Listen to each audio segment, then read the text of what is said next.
include Harris too, or no? Yeah, Harris is in here. This one is, these blocks actually represent the number of fish. No fish, Jim? Not today, actually. Usually when I'm photographing Jim, he's got a lady fish on him. Got some nice ones last week. Let's get this meeting started. We all stand, we'll say the pledge. Pledge allegiance To the flag of the United States of America and to the republic for which it stands, one nation, under God, indivisible, with liberty and justice for all. The Expo. For those of you that didn't attend the Expo, it was a banner year here in the Villages. We did great Saturday as far as attendance. I don't know if they ever came up with a number or not, but thanks to Rob Husson, Randy DeSanto, and Jerry Lester. And Bruce Gover, y'all have seen the chart? Okay, we've got a chart around here. Bruce will be available after the meeting. He'll be on the tripod. Did I say that right? Easel. Like aluminum stand back there in the back. Anyway, we put a lot of work into it. So thank you, Dr. Gover, for doing this. We appreciate it. Trevor, magic number. How many new members we have, sir? We got 16 new members tonight. Randy. If we could have the new members stand up, tell us a little bit about yourself, the village you're living in, and key to the safe in your bedroom if you like. Hi, Ed Anderson from Minnesota, currently living in the village of Charlotte. Chuck Black from Fort Worth, Texas. Been fishing Toledo Bend, Lake Fork. Sure most of you know about that. Phil Fuller, I'm in the village of St. Charles. I'm from New Hampshire. On Hildebrand, Long Island, Babylon, I'm in the village of Alcatraz. Alcatraz? That's one of the new ones, way in the south. Village of Rio Ponderosa. I'm from Connecticut, so basically it's a lot of Farmington and all that stuff. Jerry Butts from Maine, and I have a house here in Santa Barbara. Ron Moore from Rhode Island, and I'm in village of Pennycamp.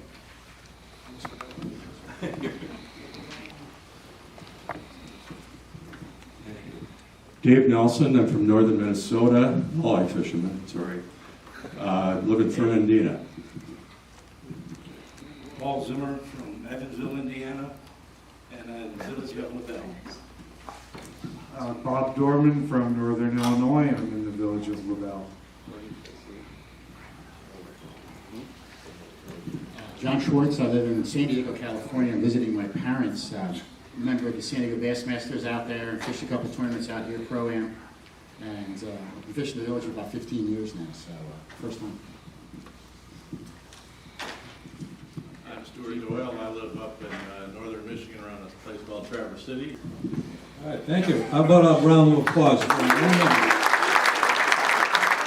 Fishing could be better as far as we caught small ones, no large ones, but it was a really good trip. I would definitely go back, and it would be nice if I could win again. You're ineligible. All right, thank you. For those who don't know, the Promise Ranch is down in Center Hill. It's about 35 minutes from the Villages here. It is a abandoned limestone pit. And Jason Quinn caught a 13.25 fish, and that's on film, on video. It's quite a place. It's quite a place. I'm sorry you didn't catch. You didn't do as well as you could have. But I've seen pictures, 10, 11-pound fish out of there. I am not kidding, Steve. My God, guys, for a $10 bill, You all don't know what you're missing. I'm serious. It's one hell of a fish fry, no bones. I mean, these are filleted crappies. This has been ongoing for 5 years. About 7. Like I said, 7 years. So anyway, again, if you've never had fresh fish before, I highly recommend it. We're planning to eat about 3 o'clock. So for God's sakes, if you guys want a good feed, stop by the table back there. I'll be here till the meeting's over with. One of the reasons we're going to Panasovki, I was planning on going to Denellen to Withlacoochee. They had no boats available. They're booked up. So it gets to be a real tough time of the year. We have to go where there are boats and where there are boats available. We've got, I think 18 guys and gals signed up, so we have room for more. We're going to be on Panasovki. It is a lake that's probably our closest available fishing lake for us that has boats available. It has some weeds on it. It has some open areas on it. It's got a lot of fish in it. Can you catch them? That's up to you. Before, John's a crappie guide throughout the central part of the state of Florida. He's also fished national tournaments. What more can I say?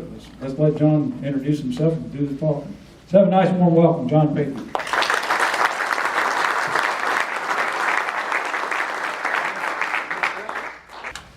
Well, I don't see many familiar faces from over the years. I've been guiding out of the villages probably 6 years.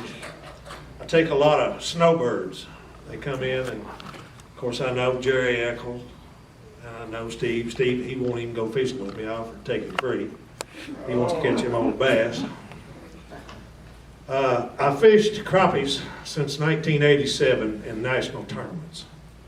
I decided when I started fishing again that I was going to get good at something. You think back on your fishing career. I fish, this time of year, I fish practically every day. If you think back of the days that you went fishing, you have good days, you have mediocre days, and you have bad days when you can't buy a bite. And that's the same with me taking you. I try my darndest to put you on fish. Just an example, last week on my home lake down at Tarpon, I had 3 men out. We was catching one every once in a while, and the only bite you saw was this. And the moon time said 2 o'clock. So at 2 o'clock, I took 1:30, I went back to deep water where we just, fish was in there, but they wouldn't bite. At 2 o'clock, they went crazy. Just poles down, and the game was on. But that's the way the spec bite is. But the best crappie jig in the state of Florida. I used to buy them when I lived in Kentucky. I'd buy them by the cards. But these things back then was about $1.19. Now they're $1.79. And I'm not promoting the man. I don't even know him. The real Ron Zip, he died of lung cancer 3 years ago. But these little things right here, they're just very small jigs with mylar on them. And you tip it with a small minnow, and when you drop it in the lily pad, if there's something there, he's going to nail it. Now, you can believe me. Pink, chartreuse are the main 2 colors. Just invest, even here in the villages, in these ponds, you put these under a cork, cast them out maybe with a mealworm, whatever, and just work them back slow. You're going to catch something. If there's something there, he's going to hit it. I've had a hold of up to 12-pound largemouth, one of these. When I take somebody, I give 100%. Try to find the fish, and if the fish are there and won't bite, and one other thing, I don't count misses. I mean, these fellas the other day, I told them what was going to happen when I took them into some real shallow water. I said they're going to hit so hard that they're going to try to break the pole. Well, they lost 5 in a row. Well, they was catching them 1.5 feet deep in 4 foot of water over weeds. And then we moved to deep water, and the bite was completely different. You just see this. we got a crappie club right here in Leesburg, and any member here is welcome to come and fish, no membership fees. We fish twice a month on a different lake in Florida, somewhere. And at the end, we go to Crescent Lake in December, and we have our classic.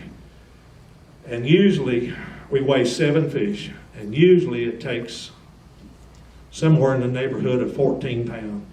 Last year, it took 15.5. I had 14 pound even, and I come in 6th. And then I went to Woodruff, which is on the St. Johns River. If you people ever want to catch a 2 pound crappie, you go to the St. Johns River.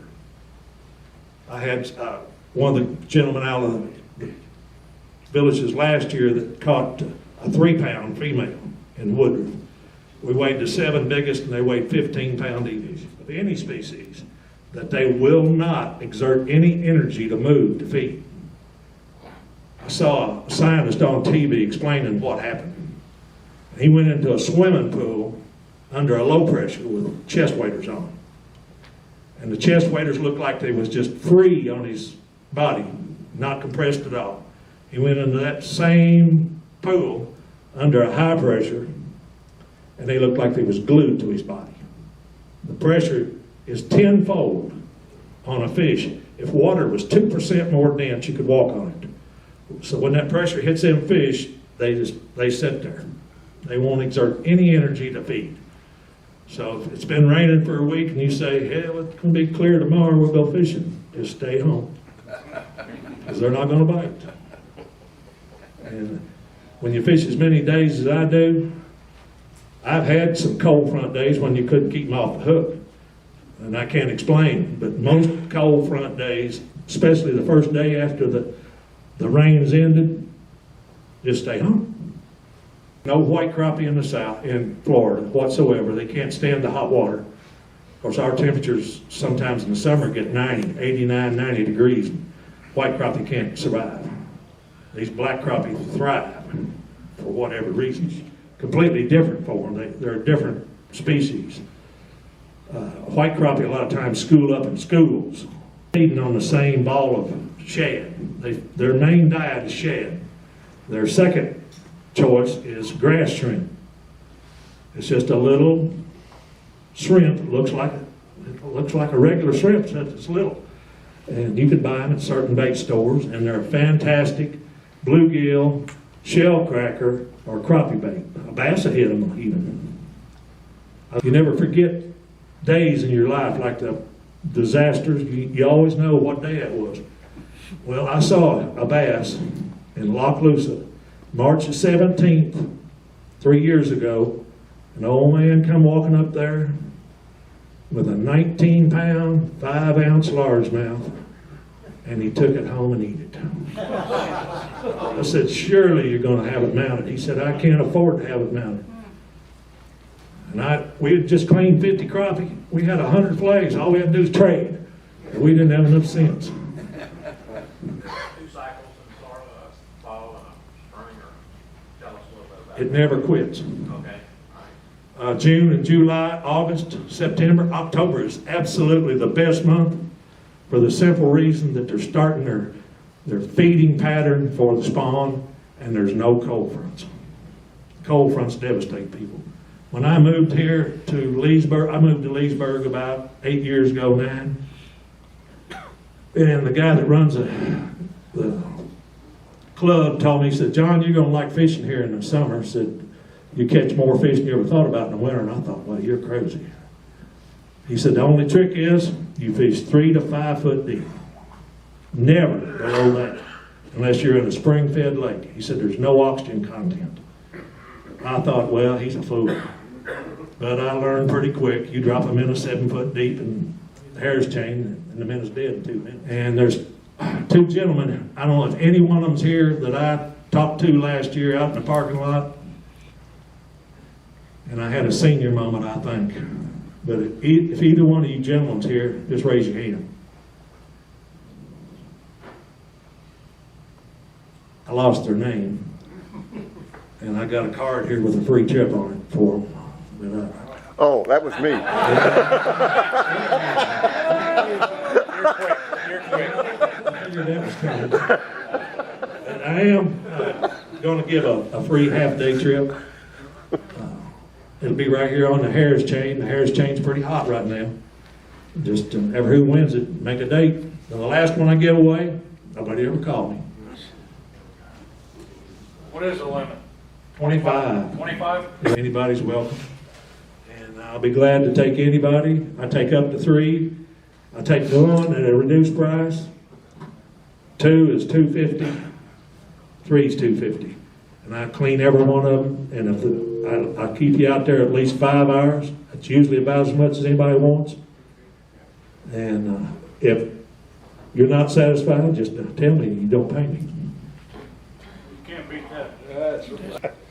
I won't take your money if I don't produce. Just forget it. I don't expect big tips. I like to do it. My wife says, "Why do you keep doing it?" She said, "Don't you ever get tired of it?" I said, "Nope." Of course, I'm lying. I get tired every once in a while. But if I take anybody here, I'll do my 100% to be on them fish. And I won't count the misses. And you're taking sign-ups tonight. Yeah, I'll take them tonight. Or you can call me and get a card here. Call me. Whatever you want to do. I signed one gentleman up already. Selling tickets. There you go.